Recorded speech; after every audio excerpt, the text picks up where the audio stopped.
The Other tab in QuickBid is where you enter all sorts of general costs into your bid.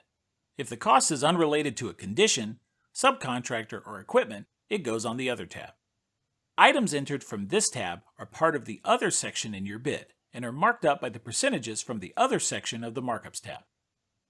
To enter an Other line, start by selecting a section code. Click the magnifying glass to open the Divisions and Sections window. You can use whatever section you think fits best. However, you might find it helpful to keep all entries in a specific section for easy markup later. Most users classify their other items as general conditions. Double-click the section to select it. A new heading appears at the top of the screen, indicating you're entering information in the section you just selected. Now, the blue Other field is where you enter whatever item you require. Since there's a virtually endless number of general conditions an estimator may need, there is no database from which to pull. So instead, just type in whatever it is you need.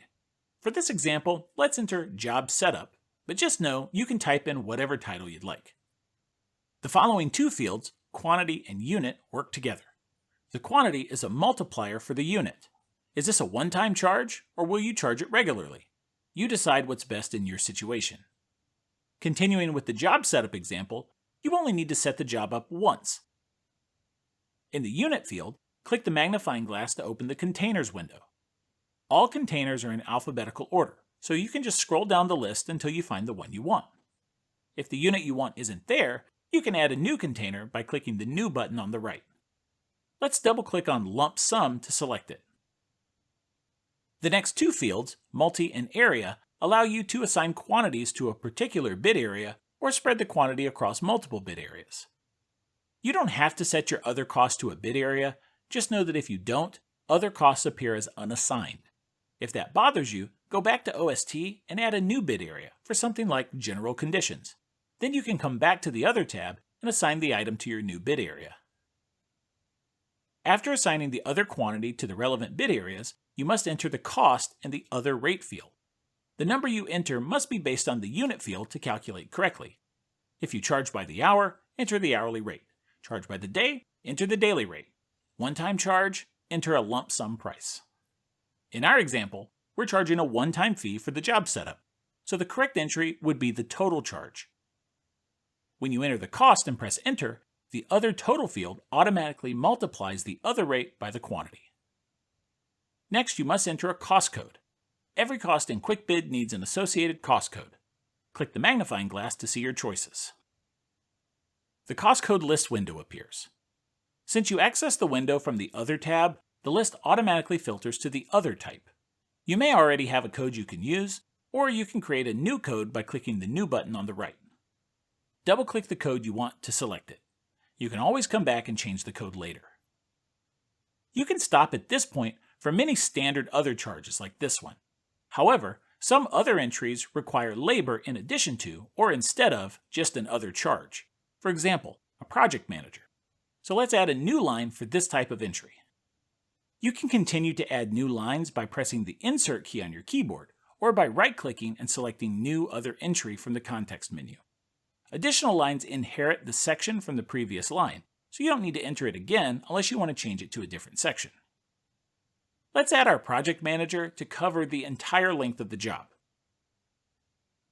If a line is labor only like this one, you can skip right over to the labor rate field once you enter the quantity and unit. The labor rate field works just like the other rate field. Whatever rate you enter must be based on the unit you chose. Don't enter an hourly rate if you base the unit on the week or month, or you won't have enough money in your bid to cover the labor cost. In our example, let's say our PM makes about $72,000 a year. That won't work since the unit field uses month, so you need to do some quick math.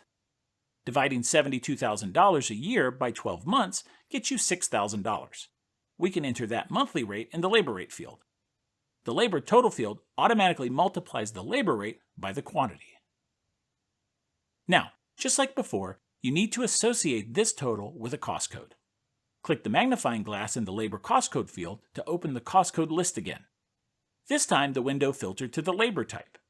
Again, you might already have a code you can use, or you can add a new cost code. Double-click the code you want to select it. Since we're dealing with labor this time, You must also specify a payroll class and wage type to ensure you're using the proper pay rates and labor burdens. See the payroll settings and payroll classes training videos for more information about how QuickBid handles labor. Click the magnifying glass in the payroll class to open the payroll class list window. Locate the payroll class you want to use. You can add new classes on the right if no payroll classes look correct. Double-click the payroll class to select it. Your default wage type is selected automatically in the wage type field, but you can change it if you wish. Be aware that you won't see any individual labor hours on the Other tab. Other labor hours appear on the Payroll tab next to the chosen payroll class. Let's go check it out. In this example, the payroll class we chose charges $32 an hour, so the Payroll tab displays 1,500 hours. That's the labor total of $48,000 divided by $32. However, if the payroll class charged, say, $80 an hour, 600 hours displays. For the best results, choose a payroll class that charges a realistic hourly rate for the work. These hours are necessary to calculate the labor burden the bid requires, and are not indicative of how many hours the person may actually work. The most important thing is that you have the correct labor total on the Other tab. If, after reviewing the Payroll tab, you don't think there's enough labor in the bid for that line, go back and adjust the labor rate. You can sort lines by clicking the column headings along the top. Clicking the column heading again reverses the sort order. The sorted column contains a triangle. The triangle pointing up means the field is in ascending order, and pointing down means descending order. Sorting can be helpful to find out which line is the least expensive or has the highest labor rate. Finally, to speed things up on the next bid, you can save your entire list of items as an assembly. Right-click on the tab and select New Other Assembly from the context menu. All lines from the Other tab load into the new assembly, including their quantities and rates. Enter a name for the assembly in the Name field. We also recommend setting the quantity field to 0. This way, when you use the assembly on the next job, none of the lines can actually calculate a total until you enter how long you need the item. Click the Close button to exit the Other Assembly window. To use your new assembly, right-click on the Other tab and select Insert Other Assembly from the context menu. Just double-click the assembly you want to use to load it in. Once loaded, make any necessary adjustments to each line, such as entering a quantity or updating any other or labor rates.